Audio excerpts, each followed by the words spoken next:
Welcome to the Kuyperian Commentary podcast. This is episode number 144, and I've got Pastor Rich Lusk from Birmingham, Alabama, here with me. It's good to have you here, Rich. Thanks for joining me. Yeah, thank you for having me, Rick. Great to be with you. So, part of why I wanted to have Rich on the podcast, he's been posting great things on X lately, and one of the topics that he has addressed is race, ethnicity, nations, nationalism, kinism. Those sorts of things are a hot topic today. And on social media, I found in my interactions, things happen at 200 miles an hour. So actually, I asked Rich to come on this podcast back in October, and just through busyness and schedules, we're just now getting together to talk. But just even in that time, uh, things come, things go, arguments happen, things blow up. And it seems like even in terms of race, you've got a whole host of different players with different positions, some of whom seem to have genuine racial animus for people of other races, genuine, uh, I would say, sort of racial um, what's a good word here? Hatred against other races, and some people don't, but they get accused of it, and some people in that first category who do like to set up sort of Mott and Bailey kind of arguments where they will make a lesser claim that nobody could possibly disagree with in order to cover what they really believe. So anyway, I think it'd be great to just have some definitions. And Rich, I was going to see if you could just start out by giving us your definitions for race, ethnicity. If they're different, how are they different? And if they're not, why not? Yeah, well, those are great questions, and you're right as far as the ever-changing landscape around us, and especially on social media. One thing that I've noticed is that these conversations mainly take place on social media, and a lot of the people you are dealing with, of course, are anonymous accounts. And you said it moves at 200 miles an hour. I certainly have not stayed up with it. I don't, I don't even try to. But I do think there's a problem. I do think there's a problem that has emerged that is identified where as you pointed out, a lot of charges of racism that are made today are false accusations. There's no question about that. In fact, if anything, because the charge of racism is so constant that it's kind of been cheapened and devalued, because people who are clearly not racist will sometimes be accused of racism. So race is brought in, and charges of racism are brought in places where they really don't belong. But that does not mean that there are no racists out there, and there are racists out there. And this is something that, quite honestly, you mentioned me getting involved in social media. I've really just been active on X since last fall, really since the fall, like maybe back in August. And one thing that I was surprised by was how much anger and racial animosity was there. But again, you don't really know who these people are because the accounts are typically anonymous. It's not something I've really seen in churches I'm associated with or Christians that I know, but I do get the sense that, not, so sometimes the joke is that, well, these accounts are just feds posing, as right-wing racists, because that's what the feds would like to see. I'm not convinced that they're all feds. I do think that there are some very angry, particularly young white men who are on the right in some way and who have developed this kind of racial animosity and perhaps even used race as a kind of scapegoat for explaining perhaps their own failures in life or something like that. So at least some of the anti-Semitism that I've seen sort of looks that way. But yeah, so you asked about race and ethnicity. Tim, this is one thing that's very interesting to me about the discussion is people will ask the question, why doesn't the Bible have more to say about the sin of racism? And my response to that is the Bible says virtually nothing about race, period, because it's just not the main biblical way of looking at humanity. It's not the main way that God has organized us. When the Bible talks about how humanity is organized, it talks about things like nations, which I think is roughly an ethnicity, nations, languages, tribes. Those are the categories that are used. I think for our purposes, I think the categories of language and nation are particularly helpful. So an ethnicity is basically a nation. A race is typically a biological category. So there are certain genetic features that go together that sort of are clumped together, with skin color being one of the more prominent ones. But the Bible pays very little attention to skin color.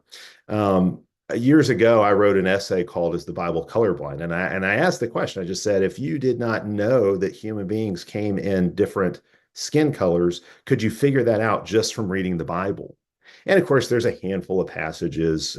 Jeremiah talks about, can the Ethiopian change his skin, or the dark skin of the beloved in Song of Songs. There are a few. There are a handful of references to skin color in the Bible that you can find, but it's clearly not something that's prominent at all. What is prominent is nations. And I think the reason for this is that nations are covenantal entities, and God deals with humanity primarily in terms of nations. So you don't see God bringing judgment against white people in general or black people in general. God brings judgment against Assyrians, or God brings judgment against Babylonians, or God brings judgment against Hittites. So that is a crucial thing, I think, that needs to be recognized. Um, I've also raised the question with people who want to make a really big deal out of race. If you think in terms of racial solidarity, in terms of say national solidarity, I think it gets you into all kinds of problems. For one thing, I mean, obviously, not everybody who shares my skin color shares my religion, or even anything remotely like a worldview. Um, but also, not even everybody that shares my skin color speaks my language. I mean, there are lots of other, so I'm white. There are lots of other white people in the world with whom I have virtually no cultural affinity. On the other hand, there are lots of people of different skin colors who live in America who do share my language, who in many ways do share a common culture with me. And we share in a certain, in a very real sense, an ethnicity, in that we're Americans. So I just don't know that race-based identity politics is going to get us anywhere. In fact, I think it's a really big problem. I think, in fact, what I would say, and this would be my advice to um, people on the right who maybe have a renewed sense of racial consciousness because of all of these discussions that are taking place, and are wondering, well, should we really be thinking in terms of race and all of that? Do we need a white identity politics? I would say one of the best ways to deal with the race issue is simply to talk about race less, because I just don't think it's a really useful category. I think that I think I will I don't like the term the woke right, because I think that's very confusing. I understand why people push back against it, but I do think there is a kind of identity politics emerging on the right, a racial identity politics emerging on the right, that is very problematic, and it ultimately is going to be a losing position. I don't think it's ever going to get any real traction. I don't think it's ever going to be really viable in the real world, so to speak, outside of a little social media bubble. One thing that social media does is it can lead people to think that they're part of a much larger group than they really are, or it can lead people to think that they've got more influence than they actually have, because they've got people who listen to them on social media, or who maybe like their posts or promote them in some way. But that's not the same as getting traction in the real world. And I think in the real world, some kind of white identity politics is going to be a losing position. Right. Maybe even thinking in terms of race, I mean, we've got the category of race, which is like you said, a genetic category. It's your DNA, and there are different phenotypes in the world. Um, that's not what holds people together, right? That's what Right. you're saying. It's not the glue that holds people together, that you share phenotypes. It's really culture, I think, that holds Hmm. people together, and that's the core of a and this is one reason why, when I tend to think of these sorts of things, I tend to think of nation almost in terms of locality, right? Like you can say America is a nation, but it's a pretty diverse nation. But Southern Alabama is a nation. If you grew up in, Alabama, or if you grew up in the like I did in the Appalachian Mountains of Virginia, that's basically a culture. And you actually do have people of different skin colors and races there, Native Americans and black people and white people, but there's something really common that holds everyone together, a common language, common points of reference and practices and traditions and things like that that hold people together that's separate from race. Why do you think, and I think I know at least part of the answer is um, white people as a group, as white people have been targeted by sort of the woke left for years.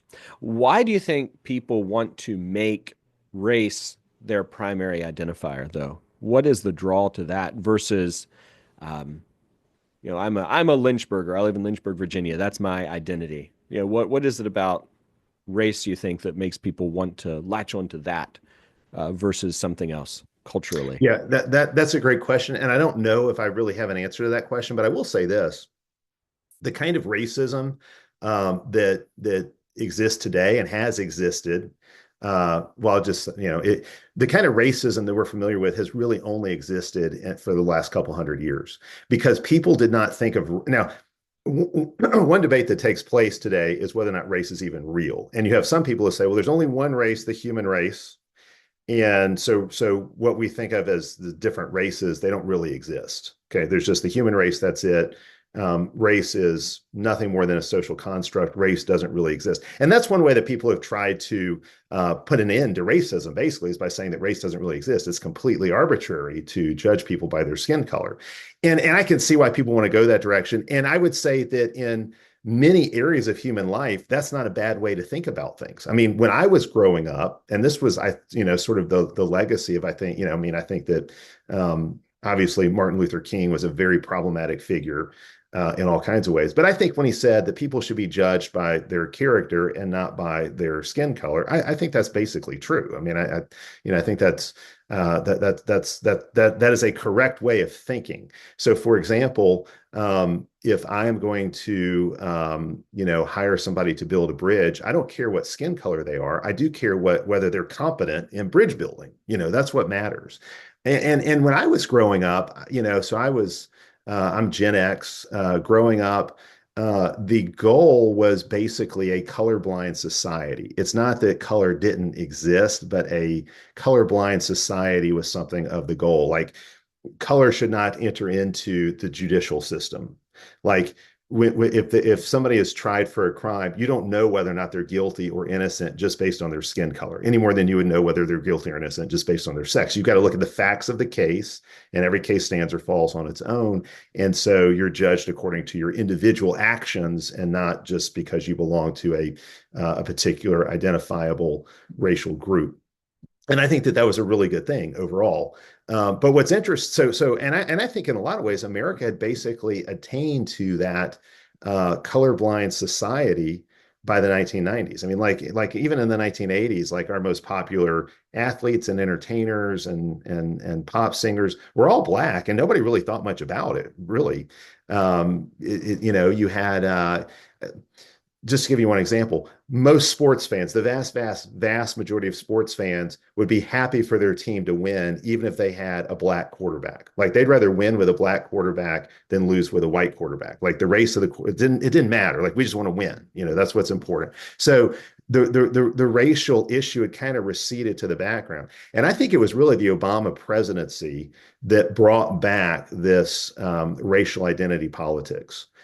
Because Obama, I mean, just as it seemed like a lot of the old wounds of racism that had been a real thing in American history, just as it seems like a lot of those wounds were finally healing for good, Obama sort of reopened them and poured salt on them. He had plenty of opportunities during his 2 terms as president to sort of complete the racial healing process.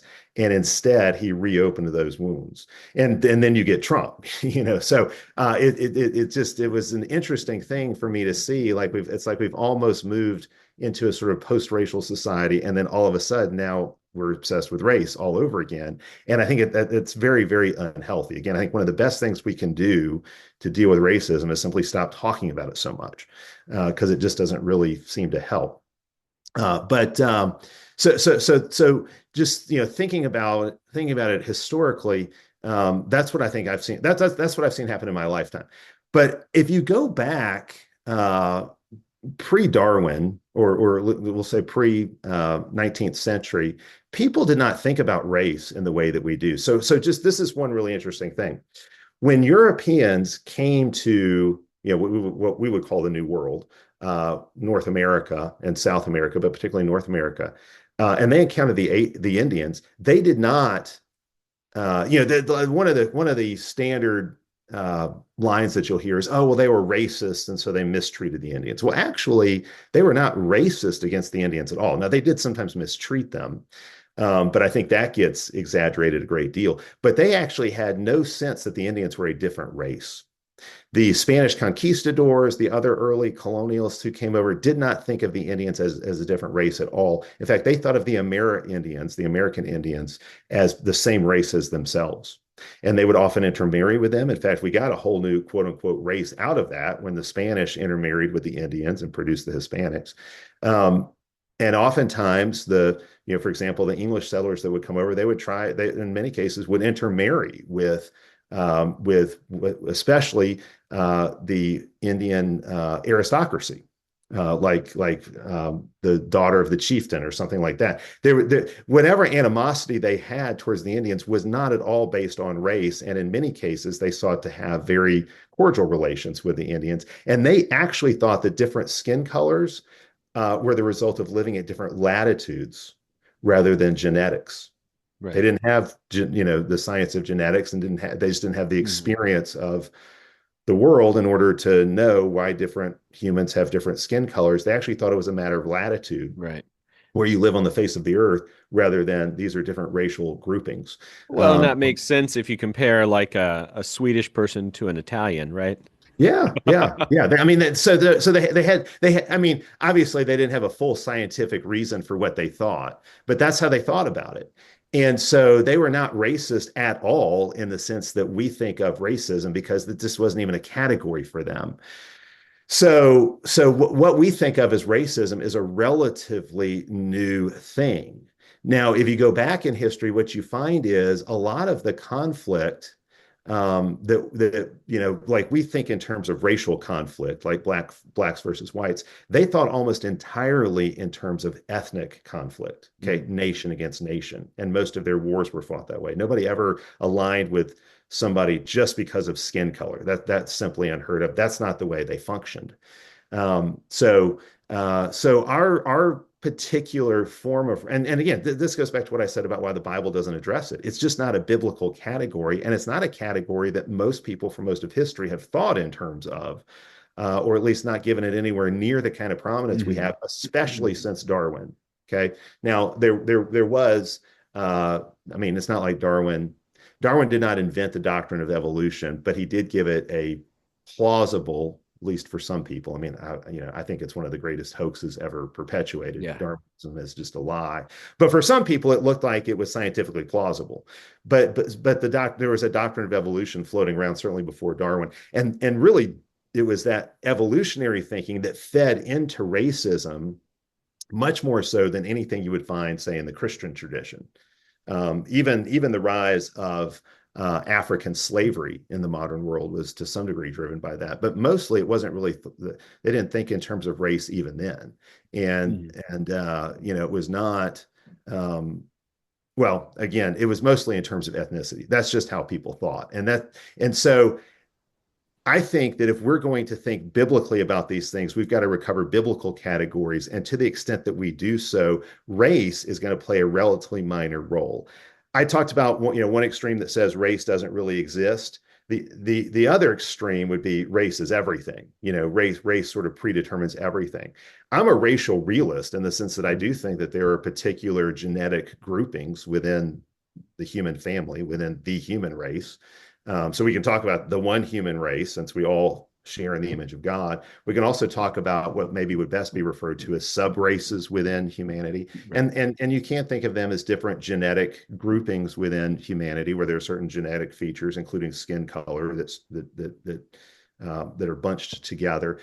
But it should be relatively minor. It should be a relatively minor thing in our thinking. Ethnicity is the main category that we should think in terms of. You said it's culture that holds people together.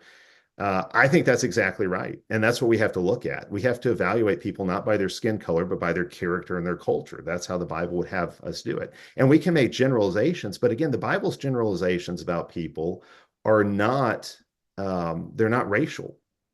they're ethnic. So Paul talks about Cretans, okay, being, and he's quoting a common proverb. I imagine there were jokes told about Cretans, and there were proverbs about Cretans, what these people Right. are like, this particular ethnic group. They're lazy gluttons. Okay. Well, they're Caucasians. Okay. If you think only in terms of racial identity and not ethnicity, then you'd have to say, well, then that must be true of all white people. Okay, but clearly that's not what Paul's doing there. He's talking about a particular ethnicity, and so again, that's how I think we ought to be thinking about these things. Think in terms of ethnicity, not race. Race should play a very minor role in our thinking. So and this is an argument you often hear, the Bible says in Revelation, people from every tribe, tongue, and nation are standing before the throne of God, which implies tribes, tongues, and nations, right? And so I've heard some people take that because the word their nation is ethnos and apply that to race almost. And then you get the idea that interracial marriage is tantamount to murder, as one commentator said, or it's wrong to intermarry between races because we've got to preserve our races because God created different races and we're all going to be before the throne. Um, ethnos isn't the same as race, you're saying. When we That's say what I'm saying. ethnos, And so that's not our modern idea of race. the idea that I have some duty to white people in general is nonsense. And I have, I mean, I don't know many people who think this way, to be quite honest with you. But I did talk with one person at one point who was at least dabbling with this kind of racial identity politics from the right. And I said, so look, you think in terms of white racial identity, if a majority white nation in another part of the world was attacked, like let's say that Sweden got attacked, would you feel like it was your duty as a white person to go join with them in fighting against their enemy, like because of this white? And he's like, no, no, definitely not. I'm like, well, okay, so like, what does this solidarity mean? Like, you don't see yourself as so uh, connected to them that you're somehow responsible for defending them if they get attacked. Whereas presumably you would be willing to defend America if our nation was attacked, which he agreed with. I'm like, so what does this even mean? Like, you're actually doing what I think you should do, which is thinking in terms of ethnicity. You would defend America because it's your country. You wouldn't defend Sweden, even though they're mostly white and you're white. And so how does this really work? Or even the fact that you don't speak their language. Like, you can say that interracial marriage is not, can sometimes be unwise, because obviously there can be, cultural differences. Right. But the reality is, you can marry somebody of the same race, and that would be really unwise too, because there's lots of white people in the world who don't speak my language. It'd be very unwise for me to marry to somebody of the same race who does not speak my language. We Right. probably need to be able to communicate to have a good marriage. And if we speak a different language, we can't do that. The fact that we have the same skin color is of no value. Yes, it just doesn't. So again, I think there's just a lot of category confusion. There's a lot of very sloppy thinking here. There are a lot of people who I think are sort of jumping on a bandwagon and they don't really understand where it's going. Right. I think there's a lot of people who are desperate for a sense of belonging. They feel Mm. lonely. They feel isolated. They feel alienated. You got a lot of white men, especially young white men, who feel like they have been under attack and they have been scapegoated. And so now they go out looking for someone else that they can scapegoat, Hmm. another that they can sort of pin the blame on. And I think you're seeing all those kind of things happening, and all of it's incredibly unhealthy. But with social media, it kind of becomes a firestorm. Right. And then when But you but the have, whole idea that I've yeah, got some kind of duty to preserve the white race, I mean, that's kind of silly. I mean, you should marry according to your preference, and most white people are going to want to marry another white person just out of preference, just like most black people want to marry another black person, and that's perfectly fine. Um, but the Bible gives us plenty of examples of interethnic and even interracial marriage, and there's no rule against it in the Bible. So really, this is a kind of legalism that's being imposed upon us. The rule in the Bible is you've got to marry another believer. Okay. And obviously, there are all kinds of prudential considerations, wisdom considerations that come in when I contemplate who to marry. I want to marry somebody who's not just another believer, but who aligns very closely with me theologically.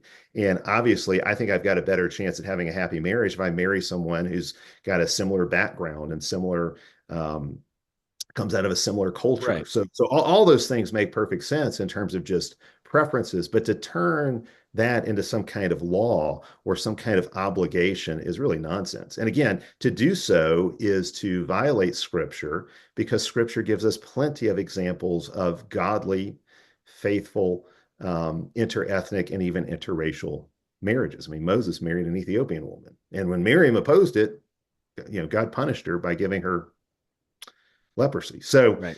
So which is interesting that she got a skin affliction that probably turned her skin very, very white. It's like, you like whiteness? Okay, I'm going to treat you with leprosy, and we'll see how much you like, There you go. white skin.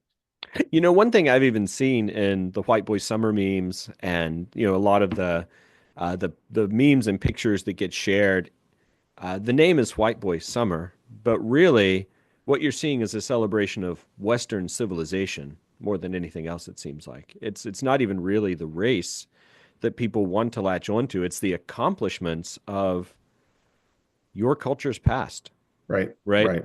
And Yeah, and I but think that's part of like the here I think classical education, why we want to do things like classical education so that people right, can right. connect to that past. Anyway, go ahead. Right. Well, so yeah, and that's a great example. So I don't think that we need to, for example, diversify the Western canon just for the sake of diversity. If it just so happens that the vast majority of the great books, the great literature, the great philosophical works have been produced by people with white skin, that should not bother us at all. Especially given that the gospel came to this particular part of the world where people had lighter skin, and it was really the transformation that the gospel brought that produced this glorious civilization that we call the West, or that we call Christendom. That's a wonderful thing, and we should not feel pressure to diversify the canon just because that's the way history went. I mean, that's God's providence. Mhm. That's not racism. That's the providential hand of God. And that's not to say that 10,000 years from now, things won't look very different, Right. because as a postmillennialist, I believe that all nations are going to be Christianized. All nations will make their contribution. All nations will have various treasures and glories that they will bring into Christendom, that they will bring into the kingdom of God. You see that in Isaiah 60. So every nation will have its peculiar treasures that Christ receives, that Right. Christ claims.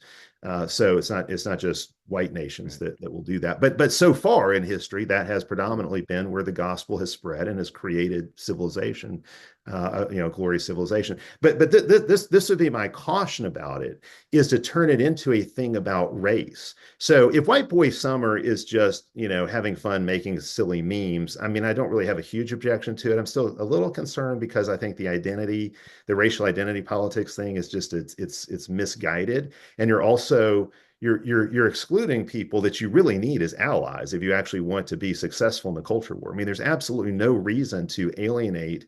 Even if we say that there are very few conservative blacks, there are some conservative blacks who have made absolutely massive contributions Right. to Clarence Thomas or Thomas Sowell. And I want those guys to be on my side, and I would never want to alienate somebody like that. So even if you say there's not very many of those kinds of figures Right. in the community, they're still incredibly important, and they've made vital contributions, and I would not want to do anything to alienate them. I would want to draw them in, and I would want to multiply their number. But Right. then also you've got like the White Boy Summer video that made the rounds, and I know there's lots of people who jumped on board with it at first and then later walked it back when they came to understand like a lot of the Nazi imagery at the end of it and that kind of thing. And I would say a couple things about that. One, if you watch that video and you didn't catch the Nazi imagery at the end, I would say you're probably not really qualified to be part of this discussion, because you probably got more stuff you need to learn. But the other thing is, I would say, yeah, if White Boy Summer was just celebrating white civilization at its Hmm. best, then maybe we can let some things slide and just give the cautions, the warnings about, right-wing identity politics or white identity politics. That's going to be a problem. But if the culmination of this is Nazism, the Hmm. 1936 Summer Olympics, if that's where your White Boy Summer is headed, then it's actually an abomination. It's incredibly evil, because Nazism it was a neo-pagan ideology. It picked out a few features and some jargon from the Christian faith, but there was nothing Christian about it. It was a statist, neo-pagan political movement with a strong racial component, and it was an absolute abomination, and it was rightly destroyed. Right. Um, But so if that's where your white boy summer ends up, then nobody should have anything to do with it. It should be roundly denounced and rejected in every way. Adolf Hitler was not a Christian prince. Adolf Hitler was a wicked, wicked man with all kinds of delusions about all kinds of things. He was not a Christian in any meaningful sense whatsoever. Again, he was much more of a neo-pagan. Right. And I we just have to make that kind of thing clear. This is another social media thing that's been very interesting to me over the last few months as this has happened, is all of a sudden everybody is a World War II expert. And all of a sudden everybody knows exactly what Churchill did wrong and exactly what Hitler Mhm. did right. And I'm like, these guys did not become World War II experts overnight. I mean, I've read, I mean, that's just been a particular area of study for me. I've read stacks and stacks of books on World War II, and I don't consider myself anything like an Right. expert. I also think that some of these guys are just really sloppy. Like they'll read Pat Buchanan's book on Churchill and the Unnecessary War, which in my opinion is I mean, I've not read everything Buchanan ever wrote, but I was a Buchanan fan back in the 90s, you know, Mhm. when I was still a teenager. But I, to me, that is Pat Buchanan's least impressive book. Mhm. But even then, he doesn't, it's not, you know, he points out a lot of the mistakes Churchill made, and we could debate those. Like if you allow me to rewind history far enough, I can show you how every war that's ever been fought was unnecessary. You know, like if you're allowed to do revisionist history and all kinds of hypotheticals and what ifs.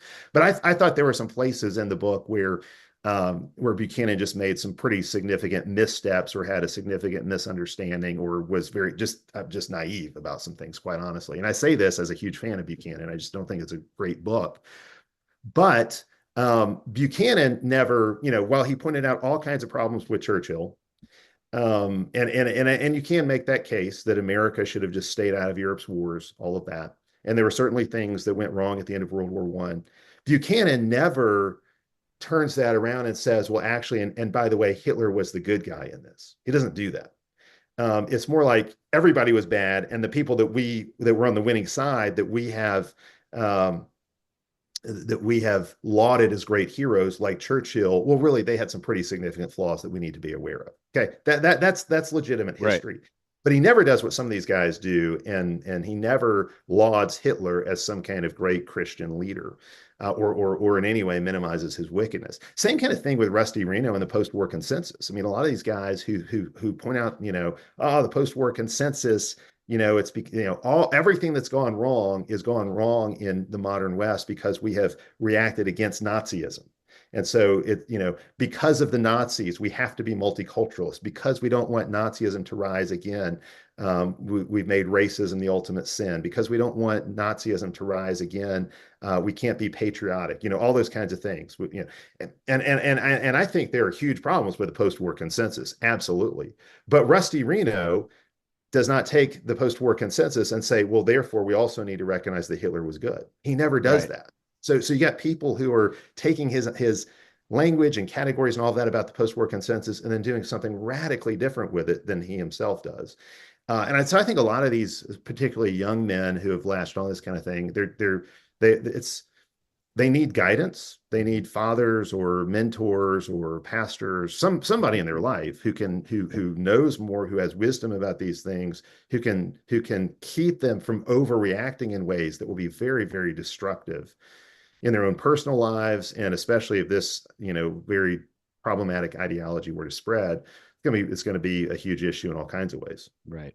And I think even Reno's point wasn't that we shouldn't have reacted, and as you were saying, that we should have reacted against Nazism, but these, quote, strong gods were identified as the things that led to Nazism improperly.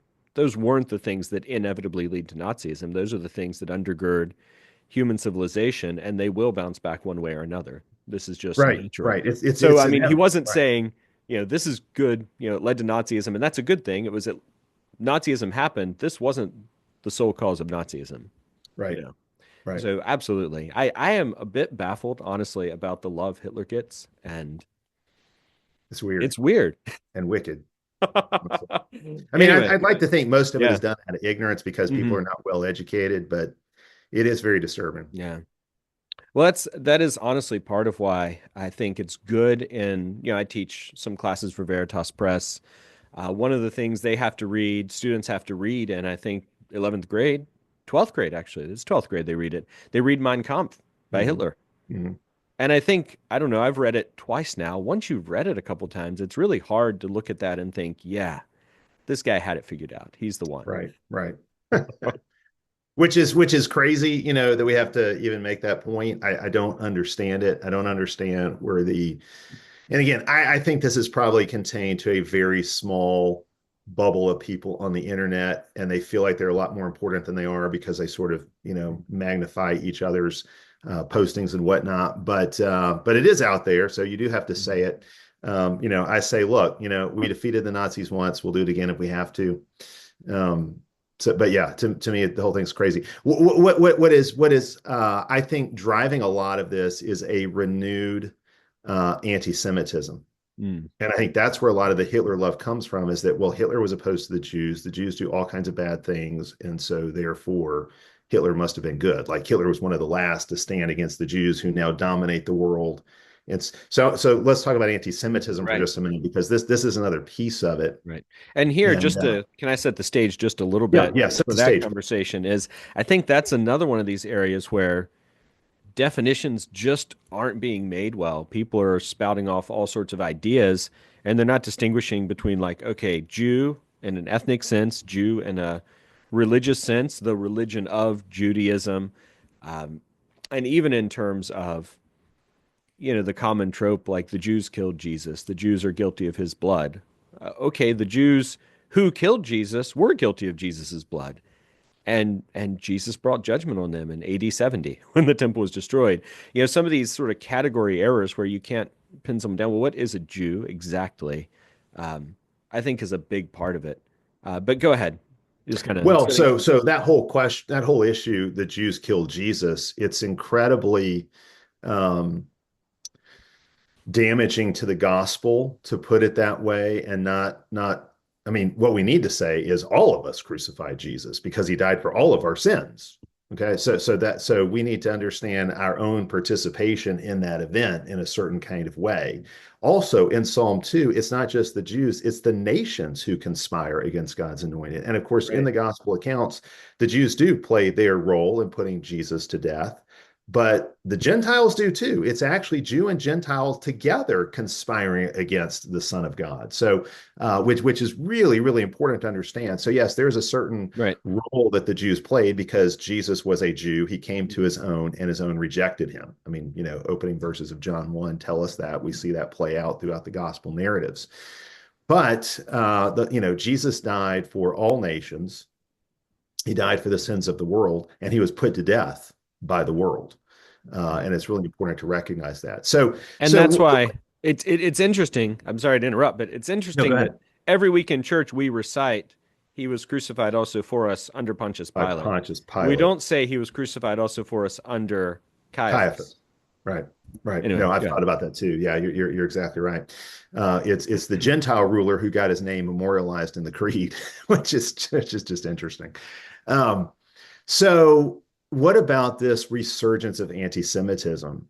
Um, First of all, let's just say, for the sake of the argument, that Jews in the world today are engaged in all kinds of horrible things. Let's say, for the sake of the argument, that they drive the corruption in Hollywood. They drive a lot of the corruption of say, pornography. They drive a lot of the progressivism in politics. Okay, let's just grant all that. I think sometimes these guys who are very anti-Semitic, it's almost like they treat the Jews as if they were omniscient and omnipotent, and like they just control everything. I think that's ridiculous.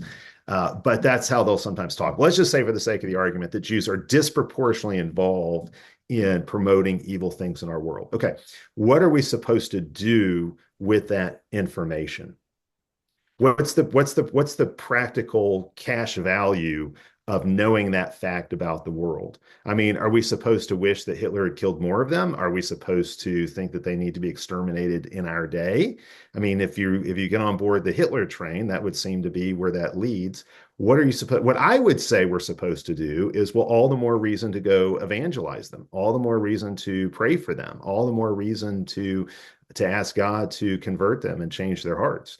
I also wonder what's lost if we don't recognize them by their ethnicity in this particular case, but simply lump them in with other people who think the same way, which would include lots and lots of Caucasians, white people, lots and lots of darker skinned people, and we just call them progressives because that's really what they are. I mean, that's how they really function in American society for the most part. I mean, the one exception to that I think you could talk about is our foreign policy, but the reality is it's interesting because a lot of Jews in America for years have not been particularly favorable to Israel when it comes to foreign policy, and that's been driven more Right. by Christian Zionists and dispensationalists, which that's another whole can of worms and there's another huge problem there.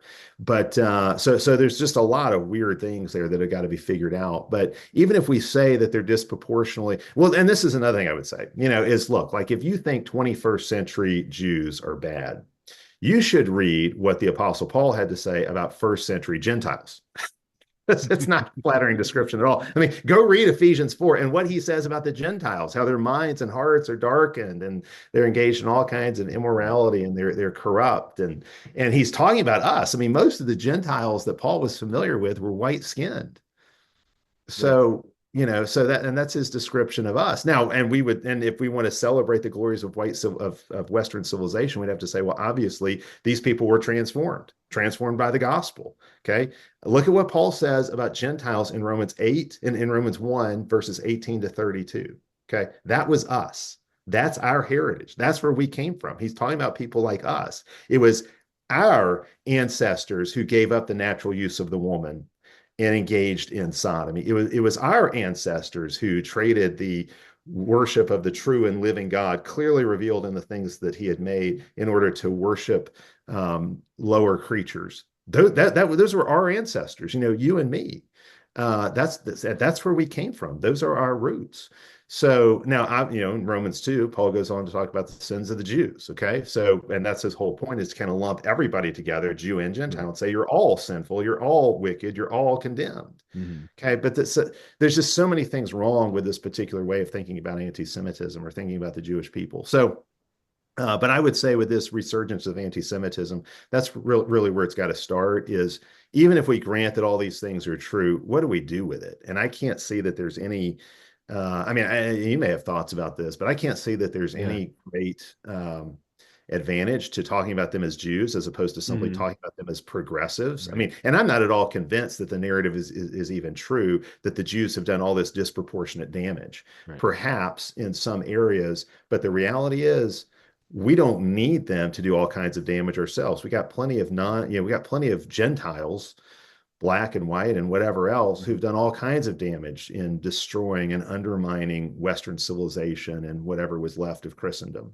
Right. Well, I So was I was having this conversation with my pastor Virgil just a few minutes before we started talking, and I said basically the same thing. Grant the entire conspiracy. Grant that there's a cabal of Jews that are running everything. What do you do about it? And the answer is, well, I go to church on Sunday. I love my wife. I love my kids. I discipline them. I pray and try to be a good Christian. And I think so. Part of what I think is going on is, and there are lots of ways of approaching this, but I think there are multiple things coming together. I think 2020, the whole COVID debacle, undermined people's trust in all manner of authority, and that especially includes church authority. I think a yeah, lot of people um, see very little authority in their pastors and elders. I think there's a growing sort of anti-clerical mindset yeah, there. There's also this return to patriarchy, which patriarchy is a good thing. It's a biblical thing, but a husband's also under authority, and he's under the authority of his elders, right? right. And it's A scary if he's husband who not, if he's says, off. right, a husband who says, I want my wife to submit to me, but I don't submit to anybody, is just a little king of his own little kingdom. Right, right, And so I think what you've got that erosion of authority. Uh, and what goes with that is a devaluing of the church as the agent of cultural change. right. You could have great Christian laws, and Christians should pass Christian laws that withstrain or restrain wickedness. Even right now, you don't need to have consensus to do that. You can restrain Right, wickedness right right, now, but that's not the hope for the future. That's not the right. hope. The hope is the church grows and transforms the world. Christians are Yeah, faithful and godly, and you can do that even if there are Jews running the world. Yeah. You can go to Right. worship. You Right. can Right. love Right. God and love your neighbor. Right. So that's sort of my take on Absolutely. it, is it shouldn't even affect your life at all. Right. So And that why go brings me down back that to rabbit trail? what is the cash value of this? I don't think it Right. really changes much of anything at all. I mean, it does not change my obligations. It doesn't change my duties. It doesn't change what I need to do when I wake up in the morning. I think part of what it does is it gives some angry young men a scapegoat. I think that's part of it. I think there's some scapegoating going on. I've got to explain why the world, why I have failed, and it's because the world is arrayed against me, and the Jews are the ones who are driving it. Well, Mhm. that's really just kind of nonsense. Like, I mean, and again, even if they were, it doesn't change what your obligations are. It doesn't change what your duties are in day-to-day life. So you're exactly right. Love your wife, raise your kids faithfully, uh, be a faithful member of church. Mhm. I actually sympathize with a lot of these guys who have lost respect for pastors. I've Mhm. lost respect for pastors too, and I am a pastor Right. because I think pastors have been a huge part of the problem, Mhm. for a long, long time now. But COVID exposed a lot of things, and Right. it accelerated a lot of things, and I think that a lot of things that might have taken a decade to get to happen in 6 months. It was that kind of thing.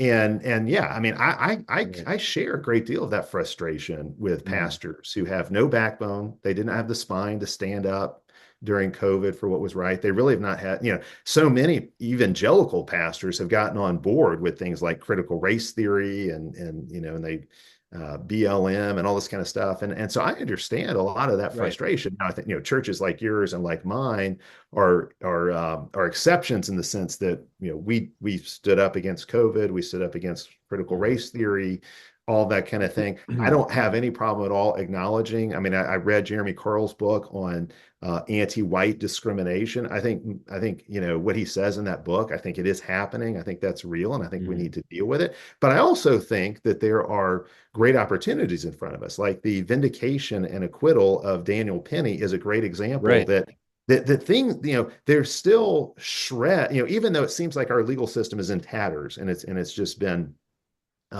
completely undermined and you can't really find justice Mhm. there. There are still plenty of examples Right. of cases where the system seemed to work that I think should give us hope and recognize that not all is lost and we don't Right. have to burn everything to the ground. We can still build out of things that remain. And as we seek to rebuild, there are things that are there that it's not like we have to start from scratch, completely, because not every last vestige of the rule of law and so forth has been torn down. Right. There are still reasons to think that there are things there that we can that when we go to rebuild that we can, we've got something to work with. So that's a really good place to be, and better perhaps than what we even thought. So I think that there are I think there's a well, there's so much more that could be said about the anti-Semitism. But I'll just leave it at that. Doug Wilson's thesis is that there's jealousy, that there's Mhm. envy that drives it. I think sometimes that's true too. But I don't think that explains very much of what we're seeing right at the moment. I think there's Right. something that's going on. I think And that explained a lot of the anti-Semitism in late medieval Europe, for I instance. think I think historically, Right. yes. In the Yeah. present moment, I'm not so sure. Yeah. Good Yeah. stuff. Well, yeah, as you said, we could talk about this a lot more. Maybe we can again sometime. But thanks for coming on. I think this is a good Yeah. Well, place thank you for having me. to cap it. So, in summary, ethnicity better than race in terms of categorizing people, and don't hate the Jews. Sound like a good Those would be takeaway? good things to come Good away takeaway. with for Good sure. takeaway. And be a faithful Christian, I think also. Be a faithful And that's Christian, part right? of the post-millennial hope. And also, if you haven't yet, read Rich's book because it's really good. You should check it Thank out. you. Appreciate that. Yeah, We appreciate just that. did a study on it. We're doing a study on it right now, reading through it. It's good stuff. So, well, thanks for being here, Rich. It was good to talk to you, Thank you, Rick. It's great. and hopefully get to talk to you again sometime. Sounds good. Would love to.